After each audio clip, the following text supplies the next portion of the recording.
Welcome in to the Victor's Weekly, brought to you by Maize and Blue Review. We're here to break down the data behind the data, the information, have a conversation about Michigan football. No, I know.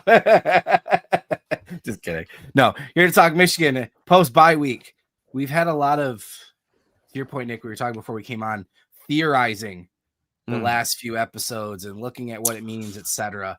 And I think this is a game where, although it's hard for me to get too built up for it, and we'll get into why Wisconsin does not scare us at all and kind of the weirdness of that in the Luke Fickle era, this does feel like a moment for like all the things we've talked about. What will we see with Michigan against Wisconsin? So that's kind of what we're going to break down, is just our expectations and the collision course of the last few weeks. So I'm Trevor McCue, senior editor, Maize and Blue Review, joined as always on the Victor's Weekly by Mr. Nick Costen.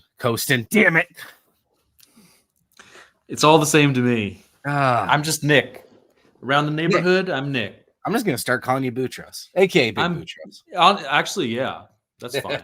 That's interesting. No, it's not. I hate getting names wrong. I'm so sorry. Don't worry about it. I don't. You shouldn't either. So, is that fair? I mean, obviously, we're going to get into the nitty-gritty on this, but, like, I don't think I've ever been this... I don't know if apathetic's the right word because I'm excited it's a Michigan game, but like this feels like central to me. Like I can't believe how down I am on Wisconsin. I think that's central's not fair, but like, you know. Well, all right, here's the way I'd put it, okay? First of all, ladies and gentlemen, the last couple of weeks on the show, Trev and I, we've had these big overarching conversations, right? We've talked about offensive identity and philosophy, and we've talked about the arc of the season and green flags and red flags. This show today is just an old-fashioned opponent preview, okay? We got numbers. We got big numbers. We got small numbers.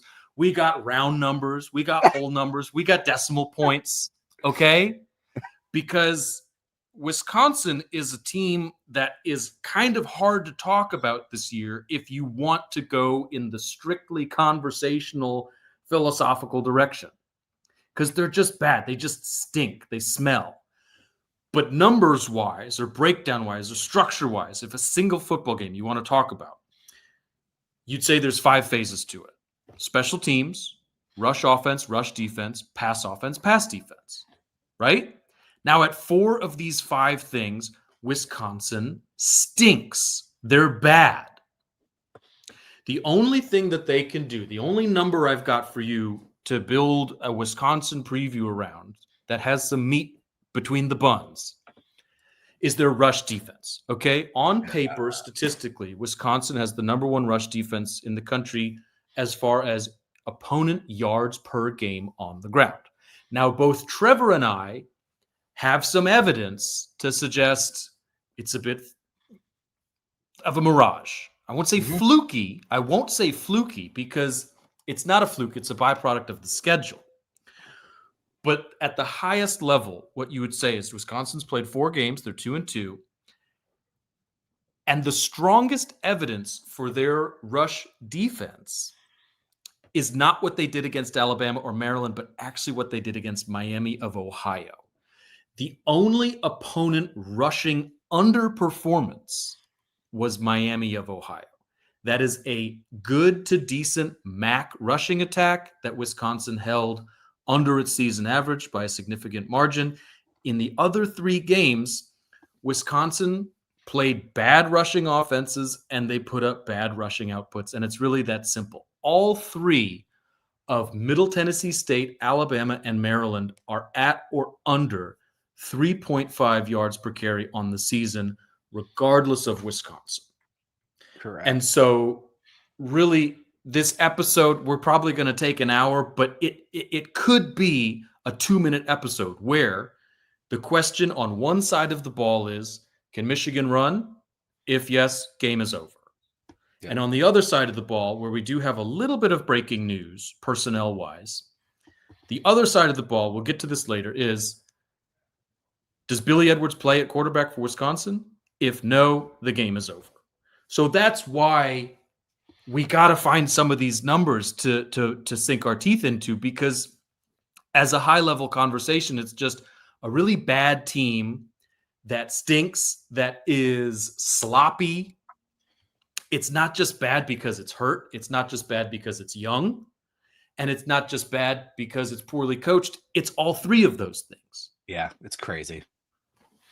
It's absolutely crazy. I'm getting deja vu for a bunch of different reasons. I think we talked about this before, but like the Luke Fickle Wisconsin hire on paper looked like a home run hire, right? When people talk about wanting a home run hire whenever they're going out for a new head coach, right? Like it was just one that everybody went, yeah, that makes sense. That's a good fit. That's going to go well, right? Yeah. Where, Urban Meyer going to the Jaguars, everybody was like, no, this Not is gonna going to work. work bad. This isn't going to work, Right. right? There's just examples. And yes, he hires an air raid OC right out the gate, which was a horrific decision. And I don't really know what was behind it. Trying to improve Wisconsin by not being, because Wisconsin for a very long time was Wisconsin, right? You knew what Wisconsin was every single year. They were going to have a great, if not elite, offensive line. They were going to have a great, if not elite, running back. They would have a solid, good enough game manager quarterback, and they would have a good defense. And if they were better than average at any of those things, a better quarterback than normal, or maybe a wide receiver, or one of these elite running backs, Heisman level that they've had over the years, they'd go a notch above, right? And they were always that team. Granted, was never going to truly get on that national title conversation, but you never wanted to play them. You never wanted to play at Wisconsin. And they were always 9-10 wins and right behind the Ohio States, the Michigans, Penn States, whatever, every single year. And for him to completely destroy that, and the way that you said too, like your first instinct is, okay, Billy Edwards, your transfer QB comes in and get hurts, and Mr. O'Neill has not been good. We'll get into it, but it's not just that. It's not. So, all right, the deja vu, and I want to get into this.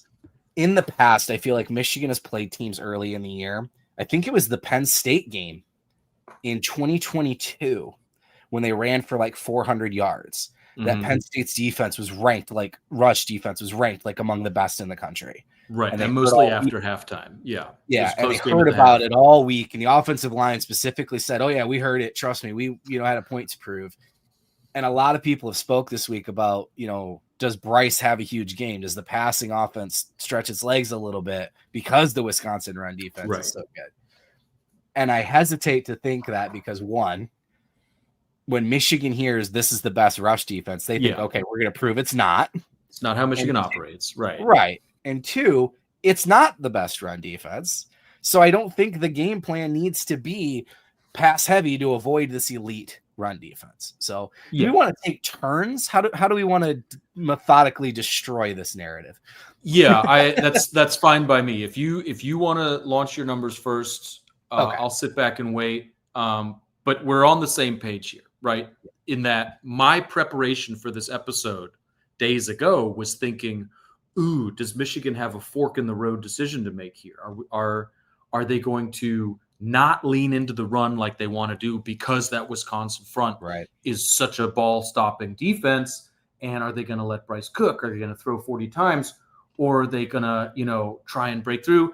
And now, after the prep that you and I have both done, it's increasingly clear that actually Michigan's primary offensive objective is going to be to continue to smash because of what we're both going to share right now about some of this Wisconsin rush defense. I think that what Michigan wants to do week after week is again what they're going to want to do this Saturday. So hit it. And let's be clear, Michigan leads the country in yards per attempt right now. They have 7 yards per attempt. That's number one in the country. They're 6th in rushing yards per game, right? So it's very much elite rushing game, broad defense, right? You brought up the level of rushing offense that Wisconsin has faced, and you're correct. Miami of Ohio is the best one they've faced at 65th in the country, right? Middle Tennessee the next week, 106th rushing offense in the country, 3 yards per carry. Alabama, surprisingly, 3.9 yards per carry, 85th, and they were without Jam Miller that game. And then Maryland, 114th rushing offense in the country, 3.2 yards per carry.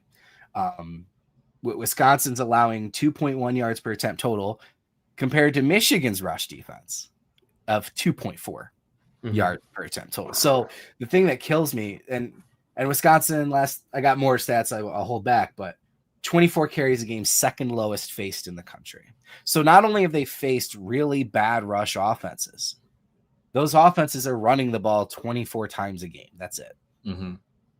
Right. And there's more beyond that we'll get into, but only 4 games into the year, and Alabama, you see Alabama on there, and maybe that skews you a little bit, but like to be like, oh, it's the number 1 rush defense is so surface level that even like you don't have to dig that hard to go, oh, well, they really didn't play very good running teams. And the one they played that theoretically should have a good rush offense was without their best running back, and the guy that would have been backing them up happens to play for Michigan. Right. Let's put it this way. If you want to pre-construct a conversation where Wisconsin covers 16.5 and this is a 1-possession game going into the fourth quarter, it looks like Wisconsin making that rush defense a reality, right? It looks like Michigan running into a stacked box, getting 2 yards a carry, having to punt, and the Wisconsin front 4 putting up a Herculean effort. We're only pointing out that hasn't been the game state in Wisconsin's first 4 games, that the 50 yards per game on the ground ceded by the Wisconsin defense is a byproduct of 2 things, the schedule and the offensive style of their opponents and the game state that they're facing, right? Like I said at the beginning, 3 out of the 4 Wisconsin opponents are independent of their Wisconsin matchup at or under 3.5 yards per carry on the ground. Alabama, Maryland, they've both had non-conference schedules, right? They've both had their appetite filled with their own Middle Tennessee states. Yeah. And they're still not cracking the kind of 250 at 6 yards a pop and 4 touchdowns. Like that's what Michigan wants game in, game out on the ground. This is a metronomic, the thing on the piano offense. It wants to produce on the ground. It's going to get its yards on the ground. And I think the callback to Penn State 2022 is a very, very good point, because similarly, in the counting stats, in the opening 3, 4, 5 weeks of that season, that Penn State rush defense was like 1 yard per carry, no touchdowns. 1.8, 1 touchdown, minus 30 yards, whatever. And then Michigan paved them for 400, whatever it was. Yeah. It's not to say that the Wisconsin rush defense is bad. Obviously, it can't be bad. It's the one thing that they have to hang their hat on. Yep. It's just not really in a position personnel-wise to dictate the game state the way that you might hope if you were constructing a scenario where Wisconsin wins this game. You can't simply default to Michigan's only going to get 40, 50 yards on the ground. That's the point here, is that the counting stats are not really a safe projection for the output in this game that we're going to see. Yeah, and I think too, like the Penn State game, again, as a comparison, Penn State looked like a functional winning football team, right? Like that was an elite. I don't remember what Penn State was ranked at the time. I think that was a top 10 matchup. Anyway, this wasn't a team where we're like, hey, when's the head coach getting fired? Right.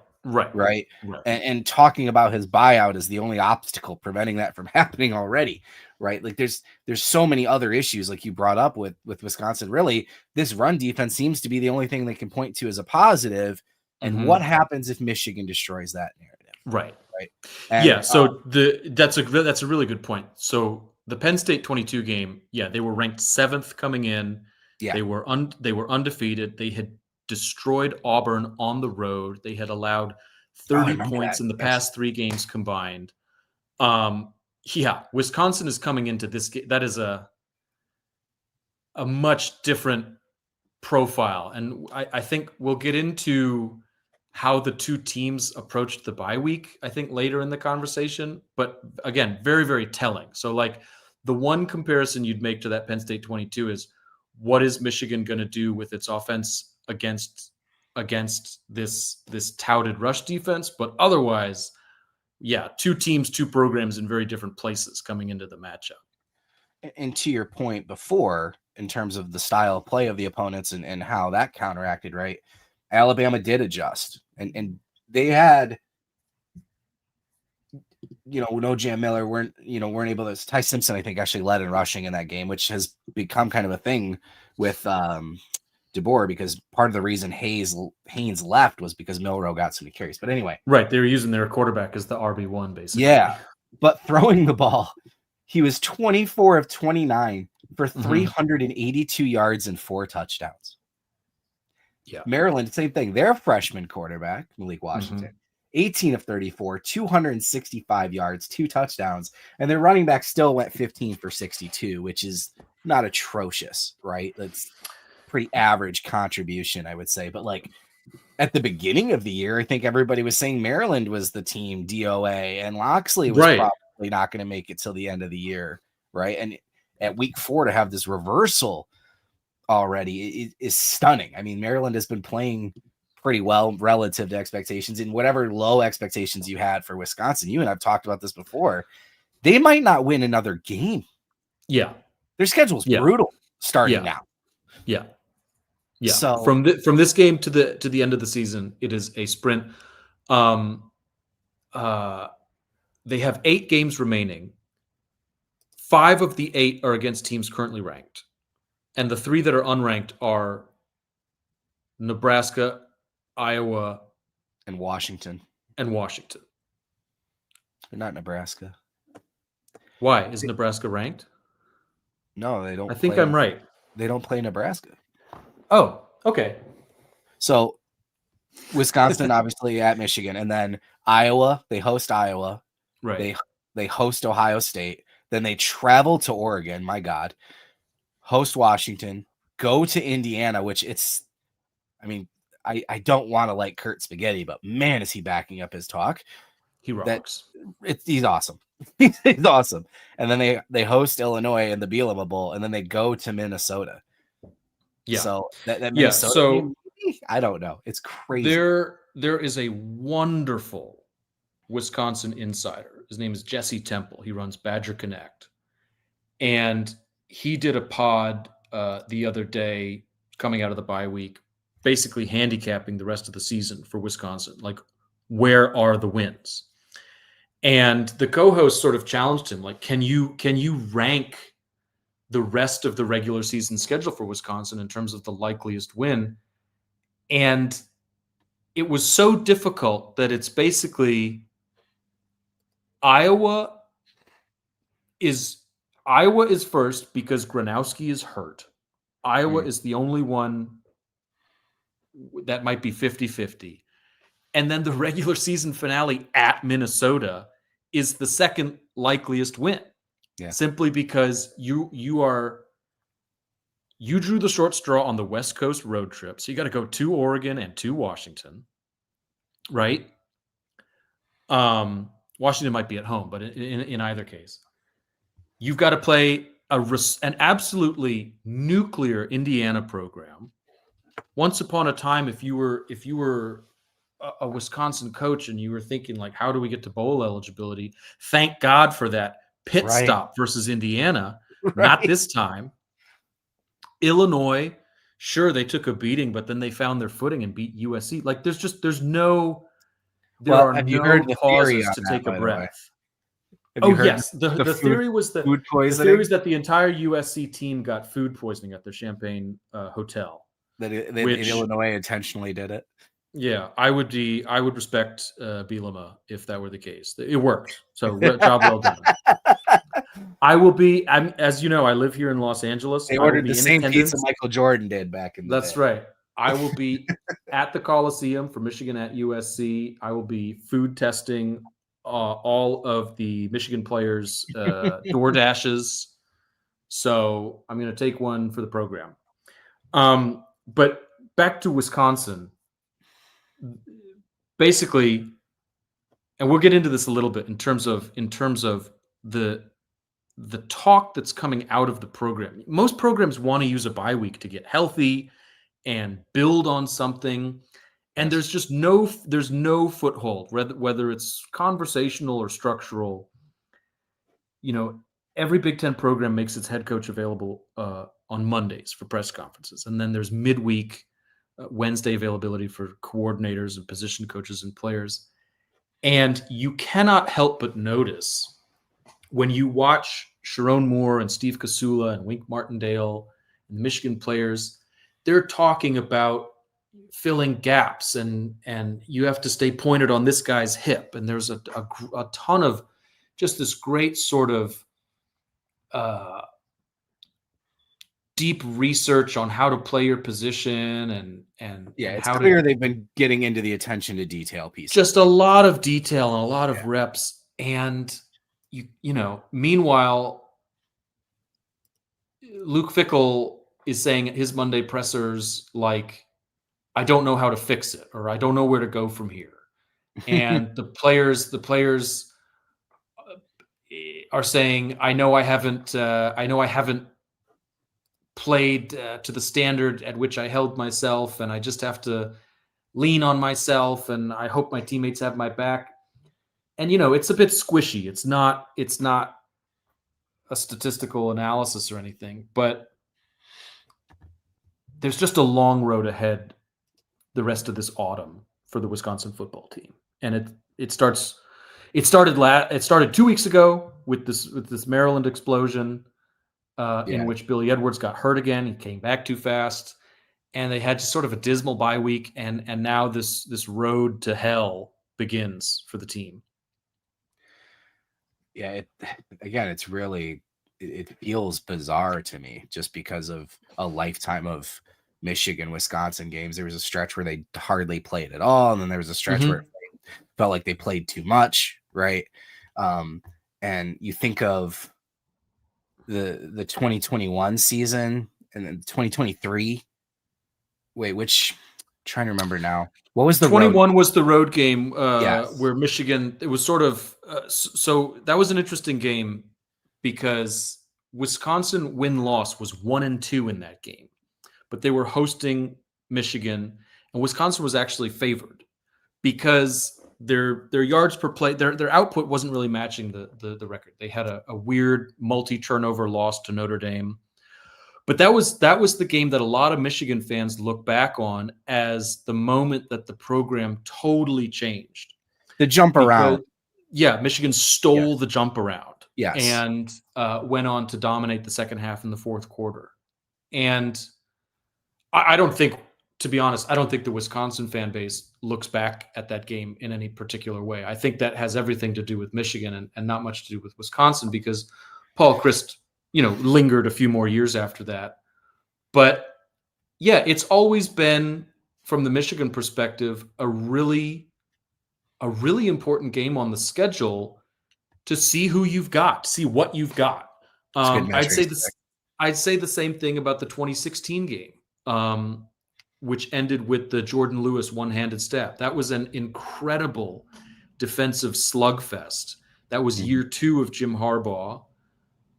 Coming off of shout out Darbo.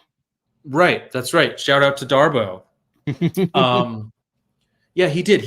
I think he scored Michigan's game-winning offensive touchdown in that game. So that was, again, guys make sort of debuts in this game.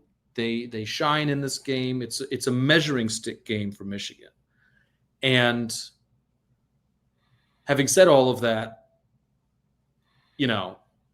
this year, as a measuring stick, it's more like, I don't really know how to summarize it. Like you have to win. It's good if they don't dominate or don't show the positive signs post-bye that we've talked about. There's going to be frustration. Yeah, it would be a frustration. It would be a regression, I think, because like we just said conversationally, like the bye week seemed to be a productive one for Michigan. So to emerge from that with anything less than a comprehensive performance against a team that is just really not good at anything. I talked at the very top of the episode about sort of the 5 phases, right? Michigan fan base has been pretty up in arms this year about special teams, right? Punt return coverage, teammates running into the returner. Michigan had a turnover in the opening game, kick return against New Mexico. There's just some, the punts are not so good. Everything that applies negatively to sort of the coverage or the perception of the Michigan special teams unit applies tenfold to Wisconsin, right? In a single game against Maryland, they had a missed field goal, a blocked punt, and they gave up long returns. So just searching for something to hang their hat on as this March into October really gets started for them.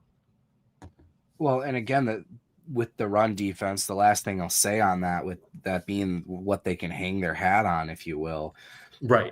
I thought Toski and Darnell did an excellent job with Cut Up's film review last night, highlighting that they're basically selling out on the run every single drive, and they're constantly sending their linebackers. So when you look at their pass rush grades, for instance, I thought it was kind of interesting.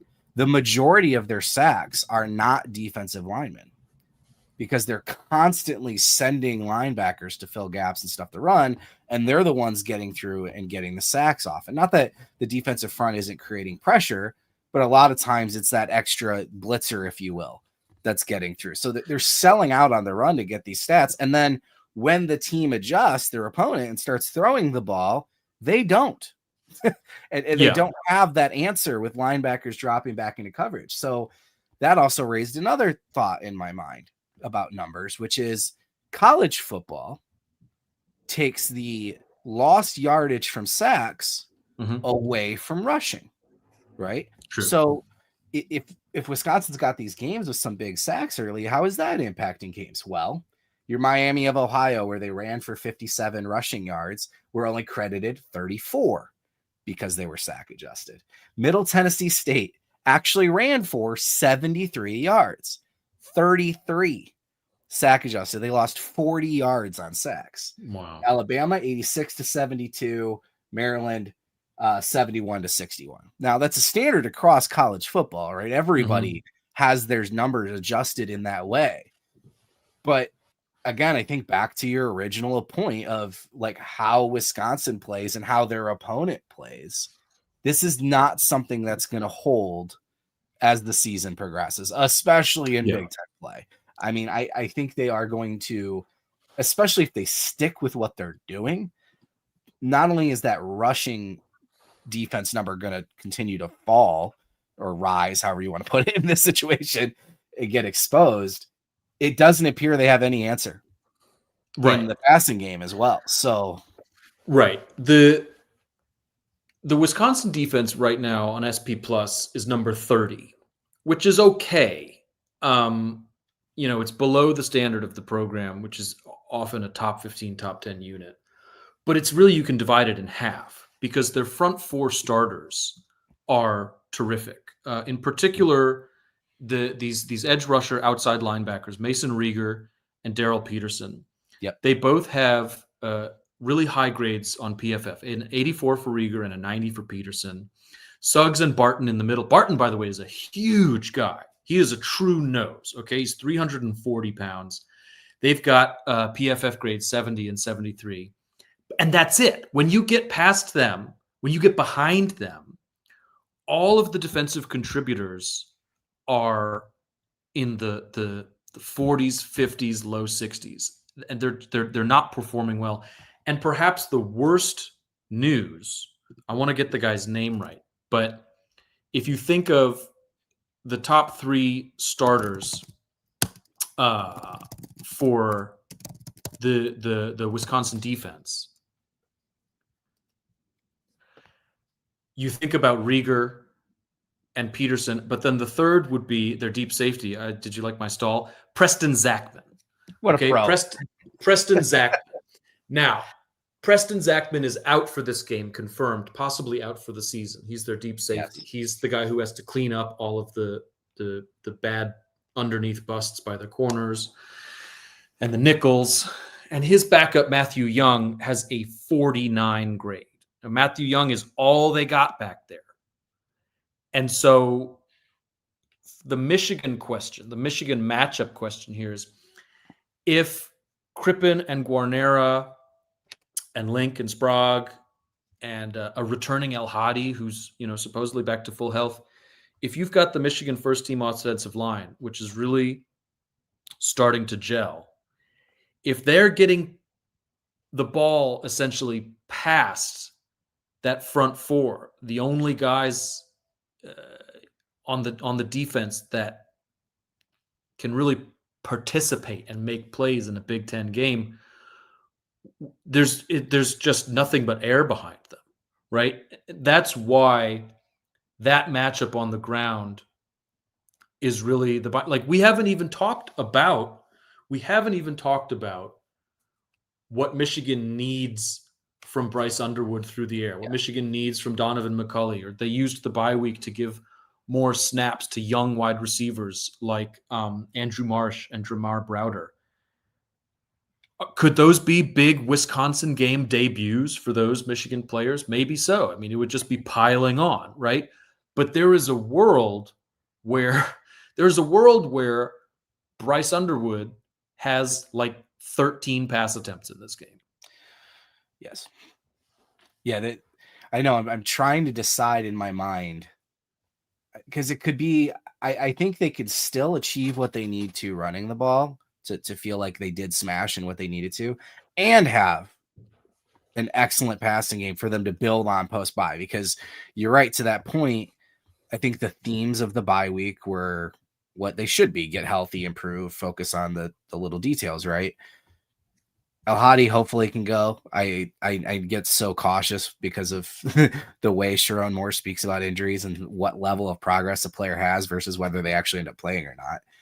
But I hope he can go, because I believe Michigan has found its best five with Jake Guarnera starting at right guard. And I want to see Giovanni El Hadi and Guarnera at right guard and Crippen play with those two guys next to him, especially because Crippen's a guy who's really elevated his game as well.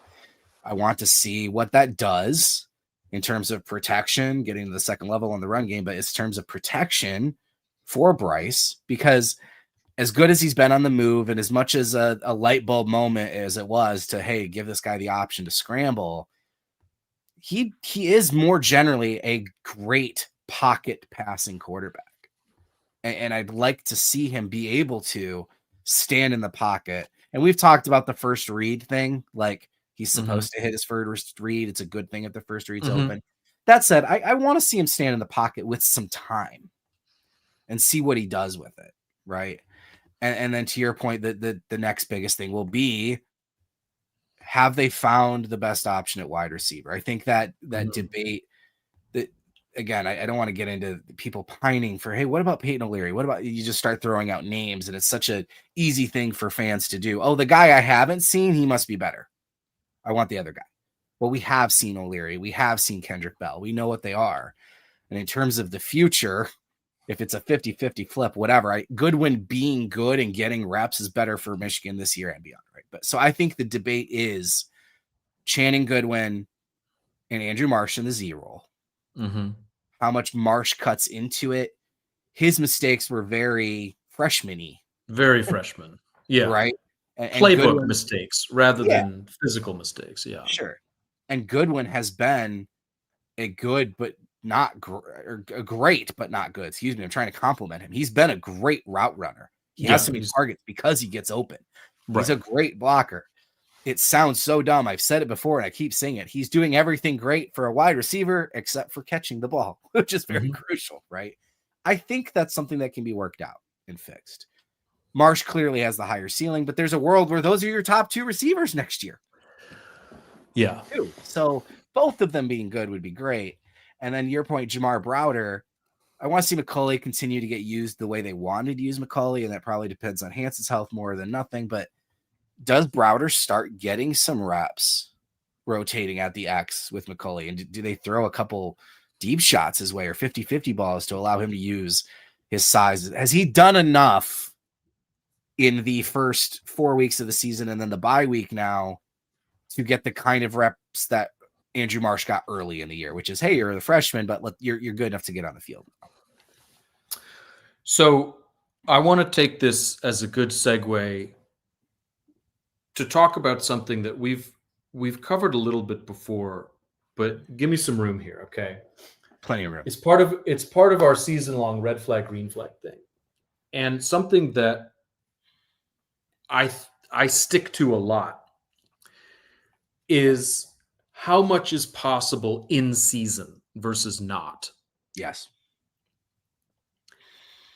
Through Michigan's first 4 games, 70% of its passing targets are going to players designated as wide or slot receivers. 70-30 split. Passing targets to receivers versus anybody else, tight ends, H-backs, running backs. Now, you and I have said before that the health of Hogan Hansen and Marlon Klein is essentially the key to unlocking the final chapter of what this year's Michigan offense can be. If it takes a year of reps and study for guys like Marsh, Goodwin, Browder, that's the way it is. That you can't necessarily expect them to become wide receiver number 2 over the course of a bye week, 2 weeks, 3 weeks.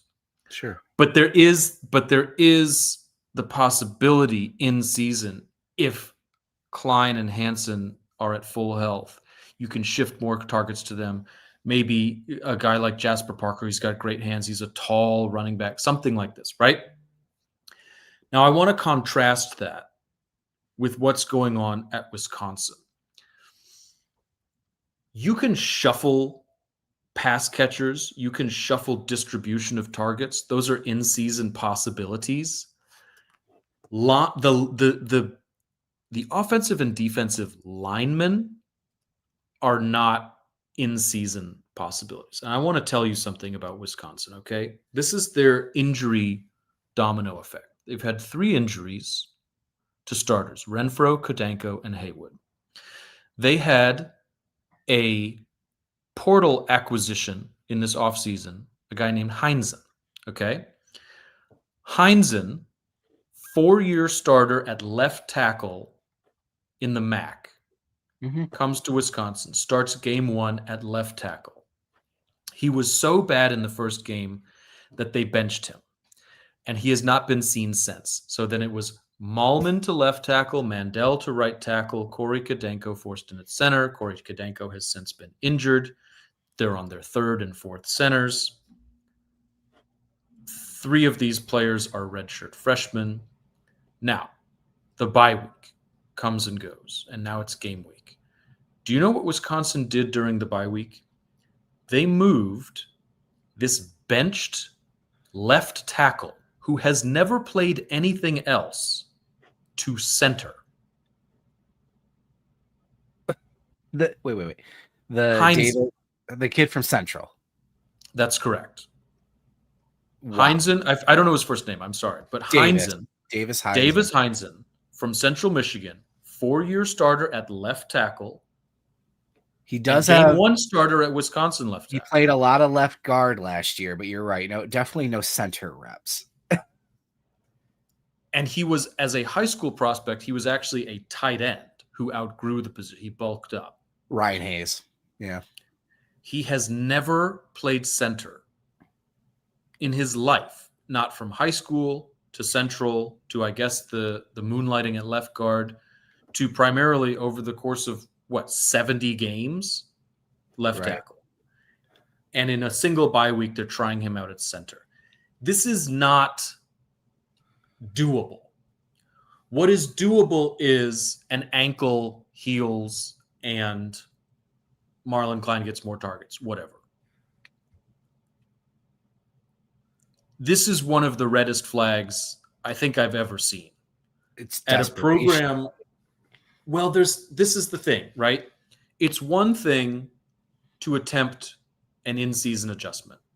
It's a second thing to attempt an in-season adjustment out of desperation. And it's a third basement thing to attempt a desperate in-season adjustment at random, to do it randomly. I'm sure this guy volunteered. I'm sure he said, let me give it a try. But why? I mean, what? Yeah. It's just, I mean, would you, if you heard over the bye week that Sharon Moore and Grant Newsome were trying Evan Link at center, would that not be cause for a severe alarm? I think it would. Just thinking of all the Evan Link jokes that we can make there, but that's crazy. I did not know that.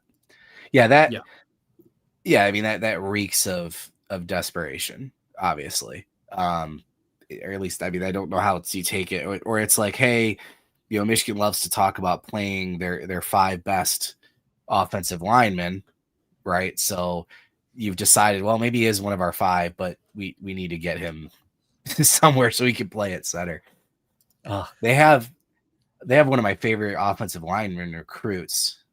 I doubt he's played at all, but Nolan Davenport. I was really bummed that Michigan didn't get him.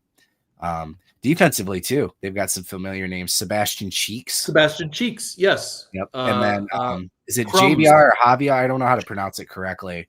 But JVR sucks. Yeah. Flint native, went to LSU, and now he's at Wisconsin. So that's right. And he's been fine. He's fine. He's the 3 tech next to big Ben Barton. I guess just as a little personal aside, I'll be really, we've talked about how Greg Crippen excels against sort of undersized guys. It's when he goes up against like NFL athleticism is where he is exposed. I'll be curious to see him as a lighter mobile center against this man mountain Barton. I don't think Barton is an NFL nose.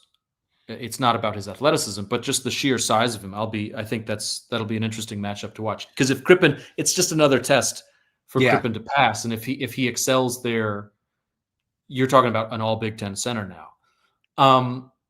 So since I started to segue onto the Wisconsin offense, right? We're talking about offensive line movements. Today's Wednesday, game's a couple days away. And Wisconsin tends to sort of hide depth chart stuff until the last minute, as I would if I were a coach. That's fine. Sure. But increasingly from the Wisconsin beat and now from our colleague Pete Nakos, it's going to be Danny O'Neill at quarterback. So Billy Edwards. Billy's going. Yep.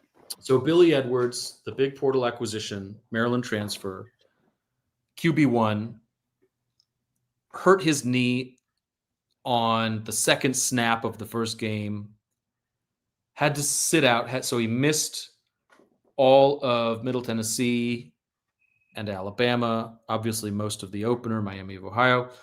And then, so this was the big thing about Fickle. This is sort of the big Wisconsin sports radio talking point is Wisconsin hosted Edwards' former team, Maryland. Then it had the bye. And then Michigan. So you could have rested Edwards and got that knee as close as possible back to 100%, given him an extra week of rest in the bye, and then try to get your offense to a sort of first string place coming to Ann Arbor. Instead, Edwards came back too soon. He started against Maryland. He made it to the second series. I believe it was his 6th offensive snap of the game. Ran a rollout, knee buckled, and he's out again. And now who the hell knows when they're going to see him again? It might be November when it's too late to salvage anything. So I want to shout out. That's right. Carter Smith. They do. Yeah, he hasn't played. Played. Rico is correct, by the way. If you put up the comment just above Carter Smith. So the Wisconsin fan base have been begging for this third stringer, Hunter Simmons, to play over transfers, right? They're Hunter's both from Southern Illinois. That's right. Hunter Simmons is from Southern Illinois, but he wasn't actually the full-time starter at Southern Illinois. He's only got like 5 starts under his belt, even at the FCS level.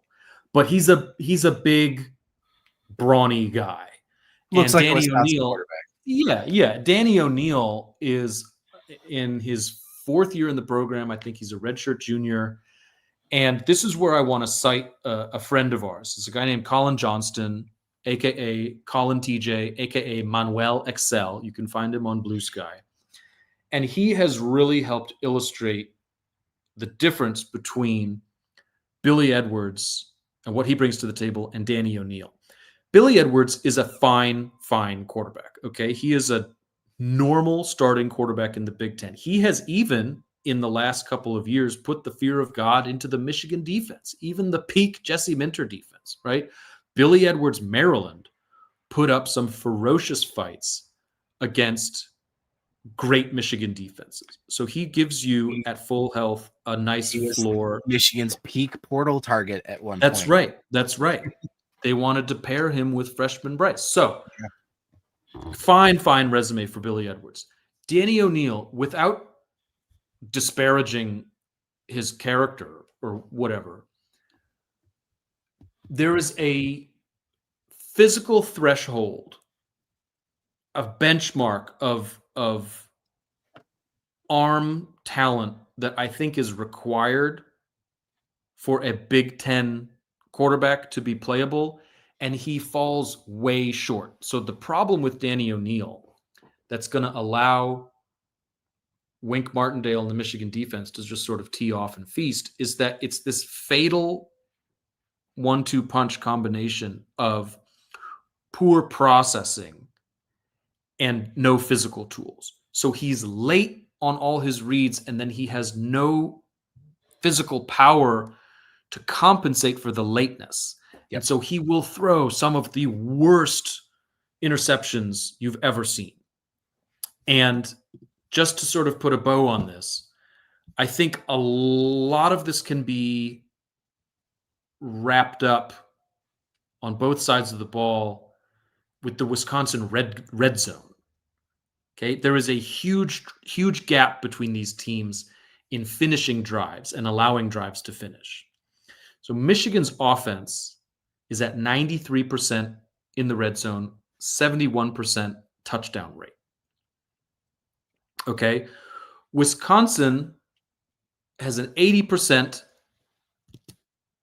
scoring rate in the red zone, but it's half touchdowns, half field goals. Wow. So they don't always score when they get there, and when they do get there, so they can't keep it fewer than half their red zone trips are touchdowns. Correct. Wow. Meanwhile, the Michigan defense only allows a red zone touchdown on 35% of trips into the red zone by the opponent. And the last number, this is stunning, but we talked about the difference in Wisconsin's front four and back seven. The Wisconsin defense has yielded 100% red zone scoring rate. No way. Yeah, not touchdowns. Right. But every single time a Wisconsin opponent has reached the red zone, it has scored. Wow. They have no stops in the red zone. That's my favorite stat of the show, I think. That's incredible. So it all adds up. And I think for me, the difference between Edwards and O'Neal is really the fundamental difference in the whole preview conversation between, like, my son's home. Welcome home. Between scared the shit out of me. Without doxing him, by the way, shout out to your son. I think it was $3,000, top scoring fundraiser, an amazing young man. I forget what the cause was, but 3 cheers for young McCue. It's for the money for his field trips at his school. He raised all the money for his school's field trip. Incredible guy. Way to go. You'll make me emotional. The Michigan community, our community, showed up big time for my kid. It made the world. So he's pretty stoked. He's one of the coolest kids at school now, winning pizza parties for everybody. Oh yeah, as he should be. So one good thing, one bad thing, right? Sun comes home and the Tigers just blew it. Tigers bullpen. Oh, good. But yeah, I'm kind of glad we did this show right now. I knew once Torque missed that hanging changeup in the first inning, I was like, nope, this isn't happening. Nope. Well, yeah. Also, the oven mitt, like the tag went on his helmet before he got into the base, and before What are you the doing runner running to crossed. third anyway? That was a cursed. This game was cursed from the moment that happened. Anyway, the point of the quarterback remark is just that, to me, in my projection, you look at Vegas, you look at the spread, which is Michigan 16.5, the over-under, which is 41.5. And the difference between Billy Edwards and Danny O'Neill is essentially the difference between like, ooh, cover or no cover, ooh, over or under, versus like, it doesn't matter. Yeah. It doesn't. The offensive line is a mess. They cannot protect. They cannot run block. And Danny O'Neill is the worst guy to put behind that line. I can't imagine they don't make a quarterback change in this game. To Hunter Simmons? Yeah. Yeah, probably. Right. I can't imagine they go to, unless Fickle seems to have an affinity for these obvious storylines, and unless he feels some need of letting Carter play against Michigan, right? Which, you brought up the center switch and some other things, but like, you nailed Danny O'Neill's struggles and why he's bad, and the numbers just absolutely back it up. So he can't throw the ball downfield. His average depth of target is like 6 yards, right? There's some Davis Warren. I feel harsh because I don't know if that's even fair, but like there's some elements there. His turnover worthy plays, right? Like he throws these terrible interceptions. He's 5 touchdowns, 5 interceptions. He throws a turnover worthy play 6% of the time. 6%. Right, which is double a mediocre number. Exactly. Right? It's a 3% interception rate is sort of the Mendoza line. Yeah. So there probably are more interceptions to be had. Yeah. Right. Yeah. He takes over 3 seconds to throw the ball. Like you said, he takes too long to process. And while he's taking too long to process, he's getting pressured nearly 50 times and getting sacked 30% of the time. Right.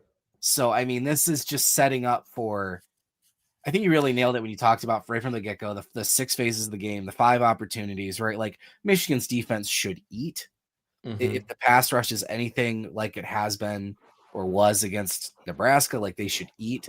They should get turnovers rather easily.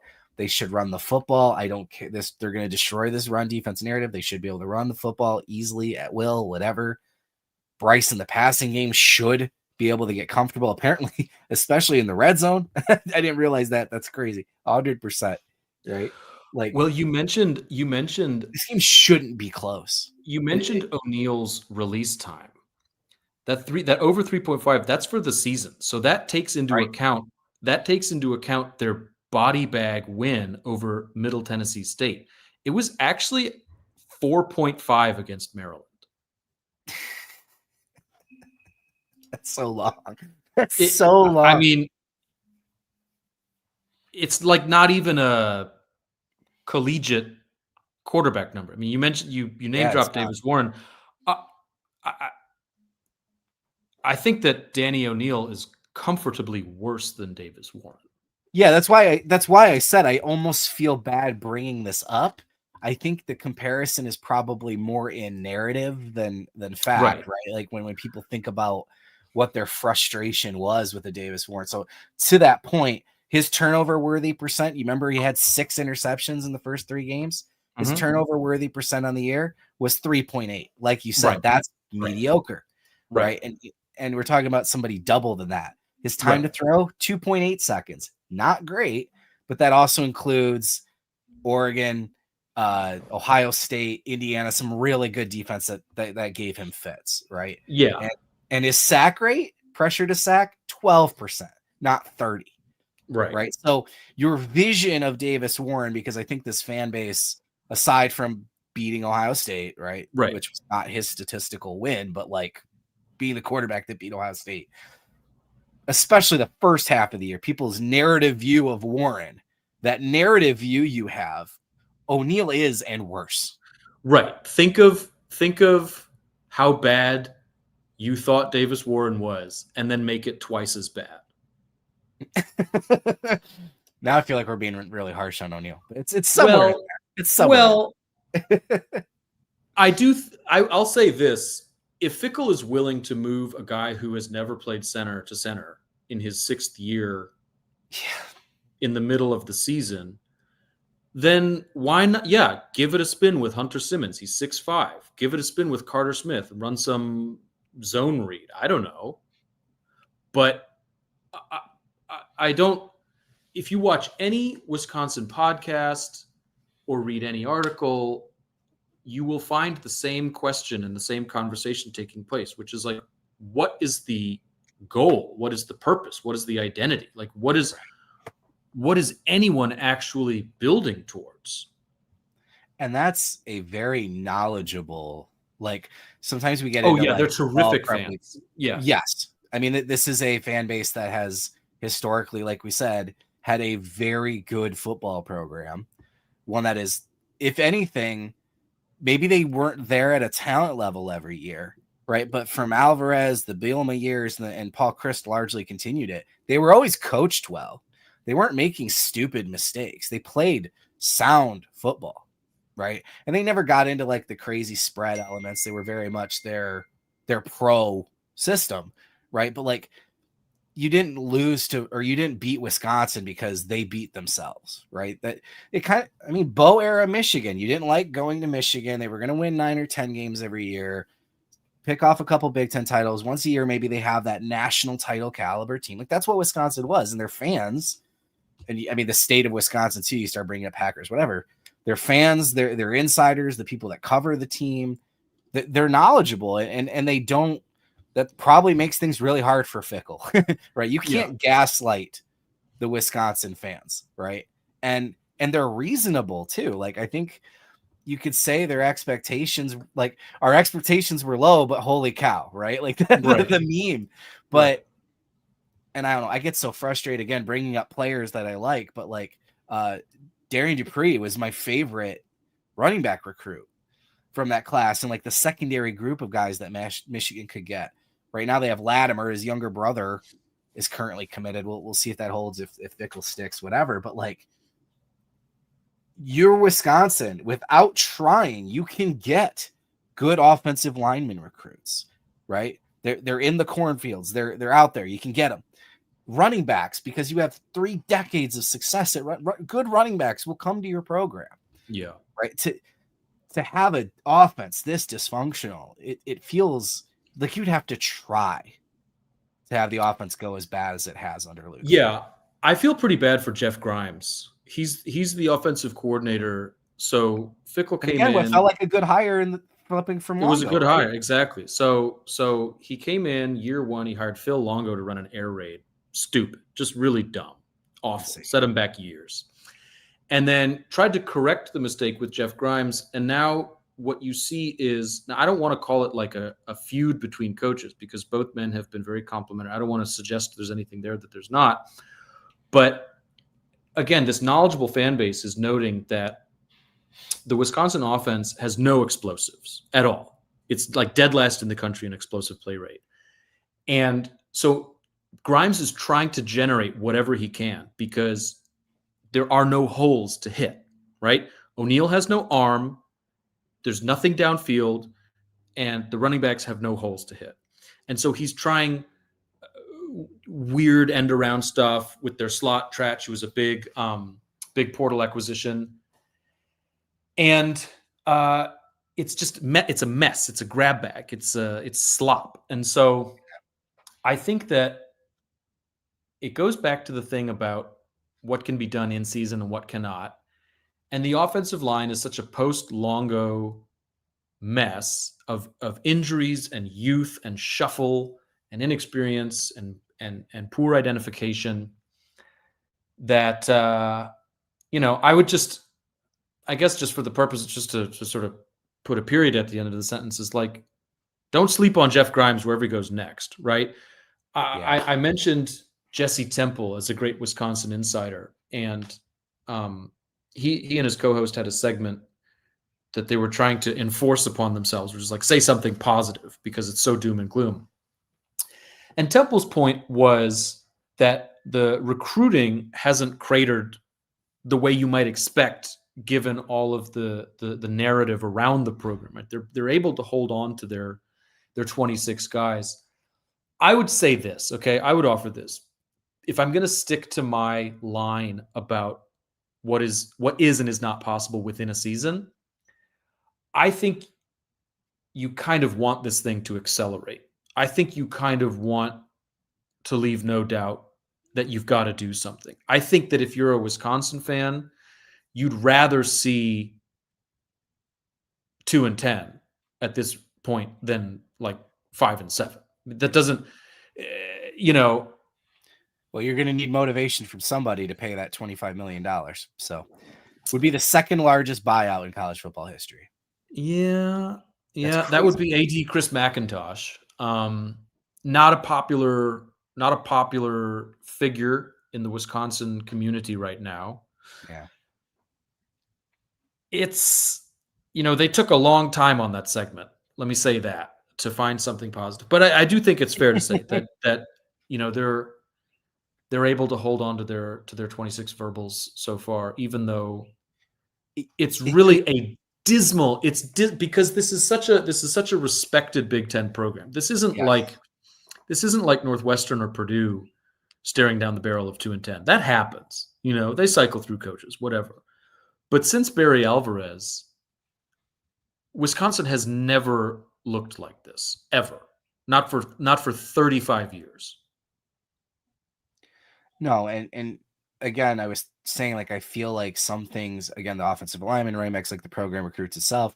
I've talked about even with Michigan, when we look back on like Brady Hoke recruiting, like I think Michigan could recruit top 15 just being Michigan, right? It's bringing it to another level is where the coaching comes in. In Wisconsin, Madison is a fantastic college town. Yeah. Fantastic. If I didn't have my bias to Ann Arbor, I might say Madison's the best college football town. It's a great city, right? Wisconsin has good facilities, the people around the program. It's not surprising to see it recruit well, because if you're if you're not picking between the Alabamas, the Georgias, the Ohio State. If you're an upper Midwest 3-star and Wisconsin's in there, Madison, Wisconsin is heaven on earth. Right. Yeah. So we agree on that. That's why I felt like Fickle, a guy who literally lived in Columbus was a Buckeye his entire life, right? But Ohio was in the state of Ohio his entire life, except for like 1 year he worked for the Saints, right? But he was either living in Columbus or playing for the Buckeyes or a GA for the Buckeyes or coaching for the Buckeyes or then coaching at Cincinnati, right? But I think there was like that he was their Mark D'Antonio, maybe. If the guy that, yes, he's not a Wisconsin person, right? But he's a Big Ten person and he's a Midwest person. And if anything, maybe he has a chip because he's not Ohio State's head coach and he's upset that Ryan Day was given that opportunity and he wasn't interviewed. Who knows? And structurally, in terms of the way the programs he's been around and the type of football he plays, it's such a natural fit. And then, like you said, he came in and was like, let's do air raid. So they have to move on. They have to, because I think. Yeah. It sounds like they're not going to because of that buyout. He is going to get another year. How did he get that big of a buyout? Well, I think that's probably where Temple's point comes in. Because again, this is the most clued in guy to the program. And I think he's speaking really intelligently here. It's like, there is young talent. We loved Darian Dupree as a recruit. Yes. Nolan Davenport. Who was the guy? Hardy Watts, right? Yes. So give him another year. Let him keep the 26s. Maybe you get better injury luck next year. Maybe you scout better in the portal next year. It's a lot of maybes, and it's an expensive maybe, and you're punting on this year. I understand all that, but it sounds like he's going to get it, whether he deserves it or not. And you just have to let these freshmen spend some time in the oven. Yeah, if that's the argument, like, hey, we're gonna let our young guys play this year. It's gonna hurt us this year, but it'll help us next year when we're able to roll over experience. Maybe, yeah. Let me say this specifically, personnel wise, specifically. Again, if Fickle is willing to move like a 25-year-old to center where he's never played before, I like that's indefensible to me. But if you're willing to do that and get that weird, then you don't have to jeopardize red shirts necessarily, but try something weird because nothing's working. Try, give a quarter to Carter Smith. Just see what happens. I mean, you don't want him to get hurt. I'm starting to improvise a little bit too much, but I think you get what I'm saying. Yeah. No, well, and I mean, I know it's not the same as pro football where a head coach can very much be tied to their quarterback, but maybe there's an element of like, if Carter goes out there and looks good, that earns him a year because this is his recruit, his freshman, blah, blah, blah. I don't know. I'm with you. The buyout probably puts up the wall from that change happening, but it feels like the kind of job where the right coach, whoever that is, not that he flips a switch, but like it'd be easy to be reasonable and good at some level of good quickly. And maybe Fickle can make the argument he's the guy to do that, right? I don't know, but yeah, I do. That's actually a fair way to split the difference. Is I do think a season is coming, whether it's next year or the year after, where the switch flips and Wisconsin is like a 10-win team out of nowhere. Sure. Maybe that's the resuscitation of Fickle because they're healthy next year and he gets to keep his job and it's sort of a Jim Harbaugh post 2020 thing. Or, sometimes this is just the way the cookie crumbles in college football and like you eat the cake that someone else baked, maybe the next Wisconsin 10-win season is a different head coach and it's all of Fickle's guys or he brings his portal guys from wherever he's coming from. Maybe it's Jason Eck, right? Mm-hmm. And he's just sort of a one-stop shop for year one success. But I just don't think Wisconsin can stay dead forever. I think this is near the bottom. And that hopefully that's somewhat comforting. Maybe we should send this link to some Wisconsin fans because the whole show has been about them.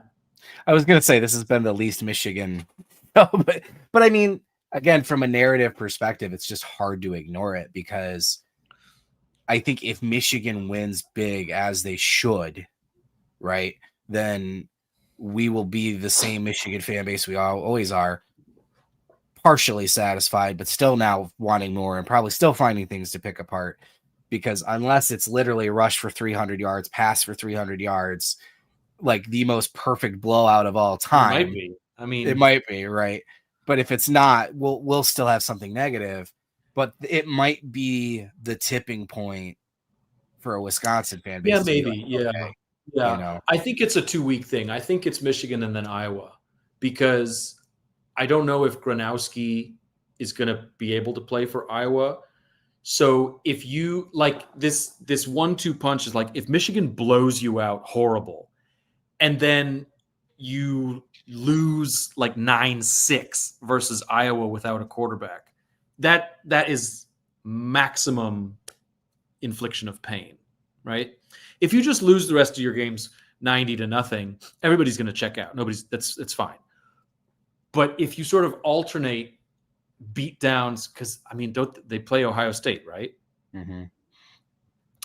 Yeah, it's just the most cruel schedule imaginable because it's alternating, massive 20+ point underdog kind of opponents, or where they are the underdog, I should say, versus like, ooh, this the spread's like 8.5, and do I dare get my hopes back up?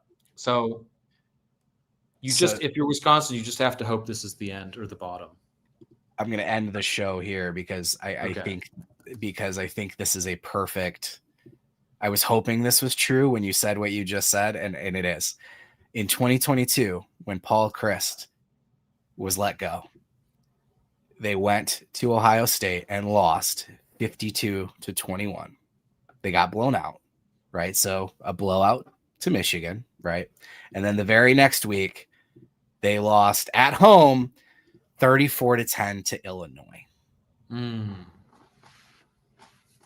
it feels, and then obviously they had the obvious interim with Jim Leonard, and that's a whole nother show of the politics that happened there.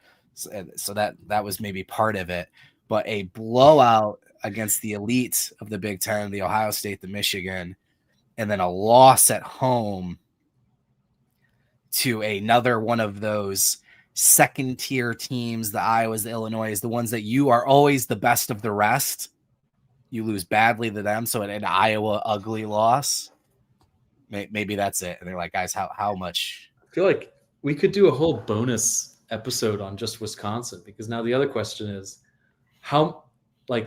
what if Luke Fickle all along was just Marcus Freeman? Like, what if the Luke Fickle Cincinnati success was actually attributable to Marcus Freeman? Because Marcus Freeman has lapped him. He has passed him in the biggest way. He's the head coach at a bluer blood, and he just took that team to the national final, and he's a top 3 recruiter in the country. Was he with him the whole time? He was Fickle's the last year, right? Until the last year. Yeah. I'm trying to remember. That would be like when they parted ways. Yeah, because he went to Notre Dame in 21.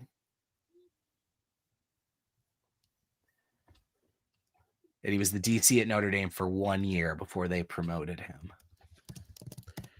But you know what? It's an interesting thing, though, because we've seen this with. Wait, wasn't Fickle's? I mean, even final, Dabo with. Listen. Wasn't Fickle's final Cincinnati team a year after the playoff, and they went like 9-3? Yeah, and that was the one Fickle. So, that was the one Fickle Cincinnati year without Freeman. Well, the second, because the playoff year Freeman was gone. But I mean, it's still fair to say everything's established there. You have a quarterback with a Ritter, a running back, whatever. But yeah. Like I said, it's. I love narrative. It's a bonus episode. I'm in it. It was all Marcus Freeman. That's so awesome. I love that. That's excellent. All right, the kid's chattering. He's waited as long as he can. Thanks, guys. Hey, listen. Welcome. Thanks for joining us on our Wisconsin podcast. Hope you enjoyed. Go Badgers. I'm not 100% shocked because, like, I have been upset's not the right word, but I am so sick of hearing about their run defense all week. So I knew like that was going to be the talking point for me. And we spent so much time on Michigan during the bye week, like. Yeah, we did. Until Michigan plays again. A lot of Michigan chat. Yeah. Yeah, we the storylines are out there. People know what we want to see and what could be seen. And well, the other funny thing about the rush D is like even if Michigan runs for 300 on the number 1 rush defense, it's not gonna get big headlines. Like nobody's gonna because it'll prove that they got exposed. Wisconsin's just so bad. Yeah, that's what's going to happen. It'll flip from, they obviously weren't actually the best run defense, and now Michigan has proven that. Yeah, that's exactly what this is basically Central Part 2 in a number of ways. I said that earlier, and it felt harsh, but I think it's true. Yeah, I think it's a Haynes and Marshall each rush for 100 yards game, and I think it's a Bryce multiple touchdown game. You know what I'm going to be I guess happy. I don't know if it'll be enough for fans, but I feel like if we have to part ways, I'll part on this. I think just in counting stats, I think what I'd like to see from Michigan is no drops and a very high completion percentage.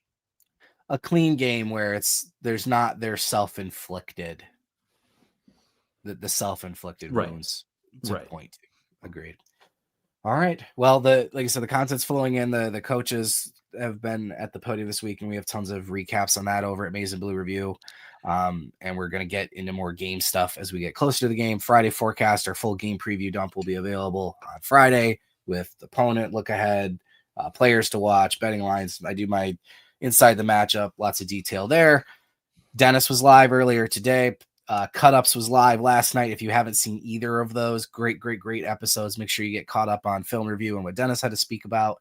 And we, Trevor and Nick, will be back next week, Wednesday, on the Victors Weekly, hopefully USC, discussing this Wisconsin blowout win and how Luke Fickle got fired. And not that I hope he got fired. I'm super excited for the USC and the USC preview, by the way. Yes. I've got a head start on that episode. I had a moment so where pumped. I couldn't remember if we were playing USC or Wisconsin because you were so hyped about USC and some of the text messages we had. So yes, that's going to be a good one. We'll talk about both teams next week, not just one. Yeah, we'll have a recap and a preview, and then obviously, you'll be at the game since they're coming to your neck of the woods. I will. Yes, I'll be there. Very cool. All right, guys. Thank you as always for joining us. We'll be back next week. Victors Weekly.